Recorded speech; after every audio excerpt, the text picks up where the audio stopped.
سنو، ہاتھ سے منی نکالی یا جانور سے جمع کیا یا مردہ عورت سے یا ایسی چھوٹی لڑکی سے جو قابل شہوت نہیں ہے جمع کیا، نعوذ باللہ۔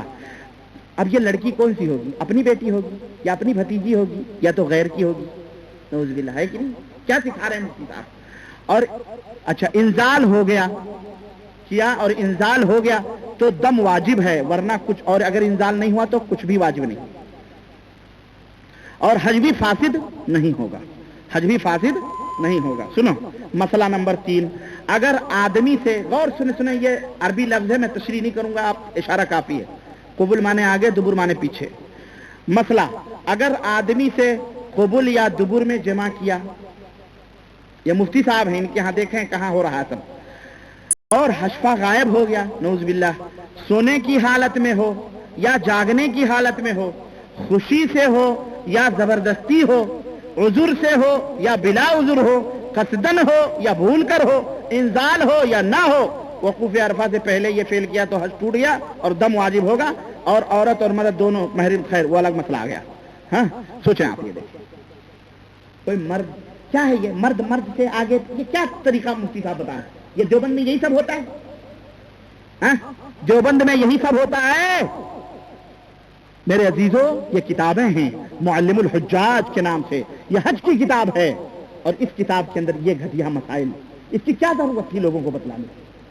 کیا ضرورت تھی؟ تم خود سوچو، اور اپنے مفتیوں کا گریبان پکڑ کے جا کے ان سے پوچھو کہ مفت کے مفتی یہ کتابیں بند کر دے چھاپنا، لوگوں کو قرآن و سنت کی بات بتا۔ اور میں آپ کو بتاؤں، اور میں کیا بتاؤں آپ کو، قبلہ حضرت محترم، بہت ساری چیزیں، اللہ کی قسم، اللہ، بہرحال میں سمجھتا ہوں اتنا کافی ہے، میں بھی اکتا چکا ہوں میرے عزیز، بہت ساری بات ہو گئی۔ بہرحال اخیر میں چند ایک بات اور میں عرض کر کے رخصت ہوتا ہوں۔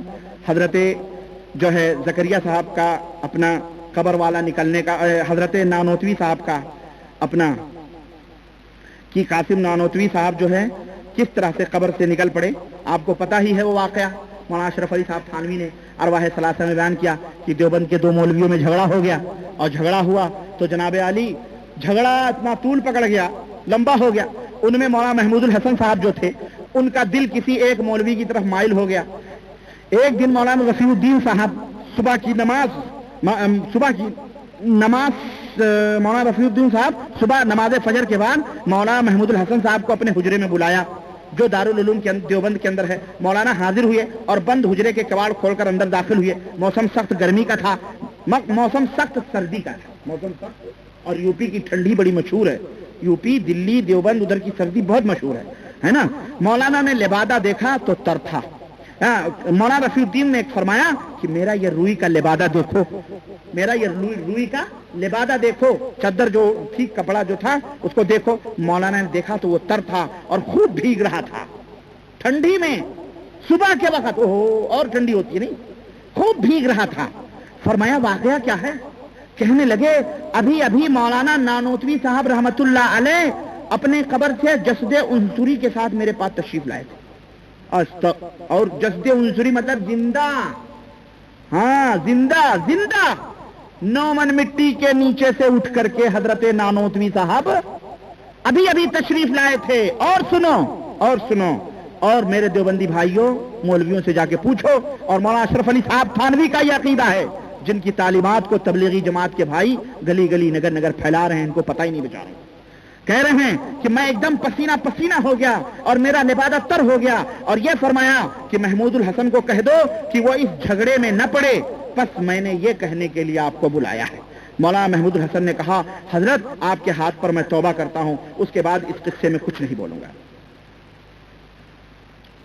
اس قصے کے بعد مشرکانہ عقیدہ ہے کہ نہیں، کہ حضرت نانوتوی صاحب 9 من مٹی کے نیچے سے کھود کے اوپر آ رہے ہیں، نمبر 1 یہ۔ نمبر 2، دیوبند کے 2 مولویوں میں جھگڑا ہوا، حضرت نانوتوی صاحب کو 9 من مٹی کے نیچے خبر ہو گئی، ہاں علم غیب ثابت ہوا کہ نہیں؟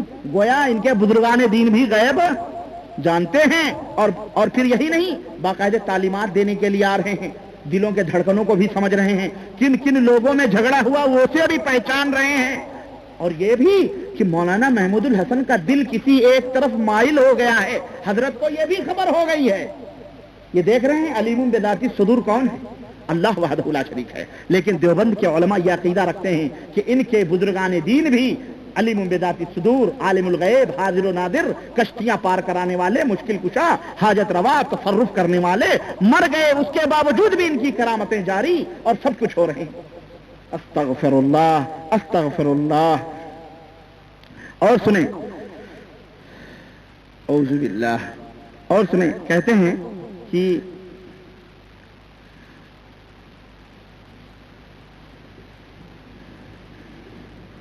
حاجی امداد اللہ مہاجر مکی کہتے ہیں کہ میری بیعت باطنی بلا واسطہ، یعنی میں اندرونی طور پر جو میری بیعت ہے وہ بلا واسطہ خود رسول اللہ صلی اللہ علیہ وسلم سے اس طرح ہوئی ہے کہ میں نے دیکھا کہ حضور صلی اللہ علیہ وسلم ایک بلند جگہ پہ بیٹھے ہیں اور حضرت سید احمد شہید کا ہاتھ آپ کے ہاتھ میں ہے، اور میں بھی اس مکان میں ادب سے دور کھڑا ہوں. حضرت سید نے میرا ہاتھ پکڑ کے حضور صلی اللہ علیہ وسلم کے ہاتھ میں دے دیا. خدا نے مجھ کو کچھ اور بھی دکھایا ہے، خدا نے مجھ کو کچھ اور بھی دکھایا ہے. اگر ظاہر کر دوں تو تم لوگ کچھ کا کچھ کہو گے، اگر ظاہر کر دوں تو تم لوگ کچھ کا کچھ کہو گے. یعنی ڈائریکٹ اللہ کے نبی صلی اللہ علیہ وسلم سے بالکل دیکھنے میں حضرت امداد اللہ مہاجر مکی جو سب کے پیر ہیں دیوبند کے، ان سے ان کی بیعت ہوئی ہے. اور سنیں، اور میں سمجھتا ہوں کہ اتنا سب کافی ہے آپ حضرات کو یہ حقیقت سمجھنے کے لیے. ہاں، لیکن میں ایک دو اور عقیدہ آپ کے سامنے میں رکھ رہا ہوں. تعویذ اور گنڈے کی چیزیں تو میں نے آپ حضرات کے سامنے رکھی ہی ہے. کہتے ہیں ایک تعویذ کی یہ قرآن کی آیت کی بے حرمتی مولانا اشرف علی صاحب تھانوی دیکھیں. اشرف علی صاحب تھانوی کہتے ہیں کہ اذا السماء انشقت وازنت لربها وحقت واذا الارض مدت والقت ما فيها وتخلت. ان آیتوں کو لکھ کر ولادت یعنی پیدائش کی آسانی کے لیے بائیں ران پہ عورت کے باندھ دیں، انشاءاللہ بہت آسانی سے ولادت ہو جائے گی. اور جب ولادت ہو جائے تو تعویذ کو کھول کر بچے کے گلے میں باندھ دیں. استغفر اللہ. یہ قرآن کریم کی توہین ہے. اور اس طرح کی بہت ساری باتیں اس تبلیغ جماعت کے تذکرہ اس میں لکھی ہوئی ہے کہ حضور ایک صاحب بزرگ تھے اور بزرگ نے حضور صلی اللہ علیہ وسلم کو جا کے کہا کہ پہلے میری روح آتی تھی 555 سن ہجری میں، سید رفاعی کا واقعہ زکریا صاحب نکل کیا ہے، اور حضرت آج میری روح مبارک پہلے آتی تھی، اب میں آپ کے دربار میں حاضر ہوا ہوں، اے اللہ کے نبی آپ ہاتھ دستے مبارک باہر نکالیں تاکہ میں چوموں. زکریا صاحب کہتے ہیں کہ حضور صلی اللہ علیہ وسلم نے اپنے قبر سے ہاتھ نکال دیا، اپنے قبر سے ہاتھ نکال دیا، اور اس کو 90,000 لوگوں نے دیکھا. کتنے؟ اور حضرت سید رفاعی نے اس ہاتھ کا بوسہ لیا. یہ ہاتھ نہ ہوا کوئی منارہ ہو گیا، 90,000 لوگ ہے نہیں، یہی تو ہوا نا. اور اس میں شیخ عبد القادر جیلانی بھی تھے. غرض میرے عزیز میرے دوست، قدم قدم پہ گمراہیاں، قدم قدم پہ کتاب و سنت کا مذاق، نبیوں کی تعلیم کا مذاق. میں کہاں تک ان تمام سب کتابوں کو آپ کے سامنے پیش کروں؟ میرے پاس یہ ذخیرے موجود ہیں اللہ کی قسم، اور یہ تو چند ایک کتابیں ہیں جو میرے پاس یہاں سعودی عرب کے اندر موجود ہیں. اس طرح کی کتابیں ہندوستانی ماحول میں اور ہمارے ہندو پاک کے معاشرے میں جو بیچارے عوام جاہل کے ہاتھوں میں جاتی ہیں، وہ بیچارے کیا سوچتے ہیں؟ عقیدت و محبت کے چشمے لگا کر انہیں کس طرح گمراہ کیا جاتا ہے. میرے عزیز میرے دوست میرے بھائی، یہ تمام سب سن لینے کے بعد اس کا مقصد کسی کی دل آزاری نہیں، کسی کے دل کو توڑنا نہیں، کسی کے اوپر نہ یہ تہمت ہے بلکہ یہ حقیقت ہے. تہمت اس کو کہتے ہیں کہ بات جھوٹی ہو اور جھوٹ بول کر کے لگائی جائے. یہ سب حقیقت ہے جو ریکارڈ ہے، جو موجود ہے، اور جس کو ضرورت ہے یہ تمام سب حوالے جا کر کے دیکھ لے. اس کے علاوہ بھی بہت ساری باتیں موجود ہیں. میرے عزیز میرے دوست میرے بھائی، آپ کسی بھی مسلک اور کسی بھی مذہب اور کسی بھی مشرب کے ہیں، میں آپ سے صرف ایک التجا کروں گا اور ایک درخواست کروں گا کہ لوگوں کہ دوستوں اور بھائیوں اور بزرگوں اور جہاں تک میری آواز جاتی ہے وہاں کے لوگوں اور سننے والوں، ان تمام سب ڈھکوسلوں کو چھوڑ کر اللہ اور اس کے رسول صلی اللہ علیہ وسلم کی تعریف. تمہاری راہ کوفہ، بصرہ، بغداد، دیوبند، سہارنپور، بریلی اور کیا کہتے ہیں قادیان کی راہ نہیں ہے، تمہاری راہ مکے اور مدینے کی راہ ہے. میرے عزیزوں، میرے دوستوں، اللہ اس کے رسول کی باتوں کے اوپر عمل کرو۔ یہ عقیدہ جو بیان ہوا ہے، یہ تمام عقیدے نہ صحابہ کرام کے عقیدے تھے، نہ امام ابو حنیفہ رحمۃ اللہ علیہ کے عقیدے تھے، نہ ائمہ کے تھے، نہ محدثین کی تھے۔ یہ عقیدے صوفیوں کے اور صوفیوں کے ہاتھوں پہ بیعت کرنے والے بریلوی عقیدے، دیوبندی عقیدے، بلکہ بعض مقامات پر تو حضرات دیوبند بریلویوں سے بھی 2-4 ہاتھ آگے نکل گئے ہیں۔ بریلوی بھی بہت پیچھے ہے۔ یہ قادیانیوں کے، یہ رافضیوں کے، یہ شیعوں کے عقیدے ہیں۔ تمہاری قبر میں اللہ تبارک و تعالیٰ کے فرشتے تم سے یہ نہیں پوچھیں گے کہ تم مالکی تھے کہ شافعی تھے کہ حنبلی تھے کہ حنفی تھے کہ قادری تھے کہ چشتی تھے کہ تھاروردی تھے۔ تم سے پوچھا جائے گا کہ ماذا تقول فی شان الرجل الذی بعث فیکم، وہ آدمی جو تمہیں نبی بنا کر کے بھیجا گیا ہے، اس کے بارے میں تم کیا ایمان اور عقیدہ رکھتے تھے؟ تم کہاں تک عمل کرتے تھے؟ کیا سوچتے تھے؟ تم وہ نبی جو آیا تھا اس کی تعلیمات پہ تم کہاں تک عمل کرتے تھے؟ اس کے بارے میں تمہارا کیا ایمان تھا؟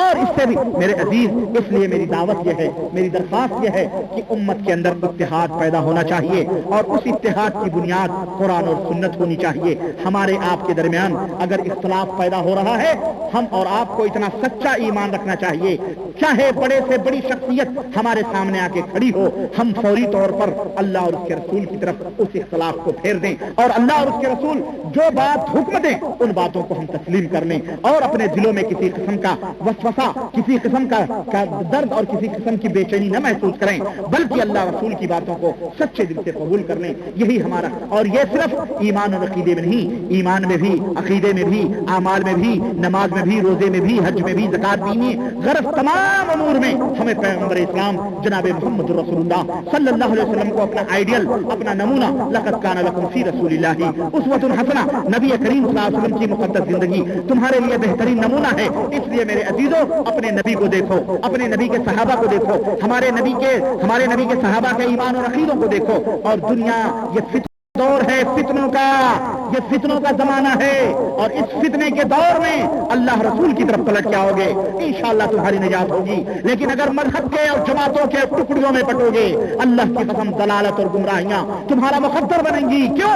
اس لیے کہ پیغمبر اسلام نے فرمایا کہ میری امت 73 فرقوں میں بٹے گی، یہود و نصارہ 72 فرقوں میں بٹے، 73 فرقوں میں بٹے گی، جس میں 72 فرقے جہنمی ہوں گے۔ کتنے فرقے؟ یہ فرقے جتنے بھی بن رہے ہیں 72 فرقے جہنمی ہوں گے، اور ایک ہی فرقہ جنتی ہوگا۔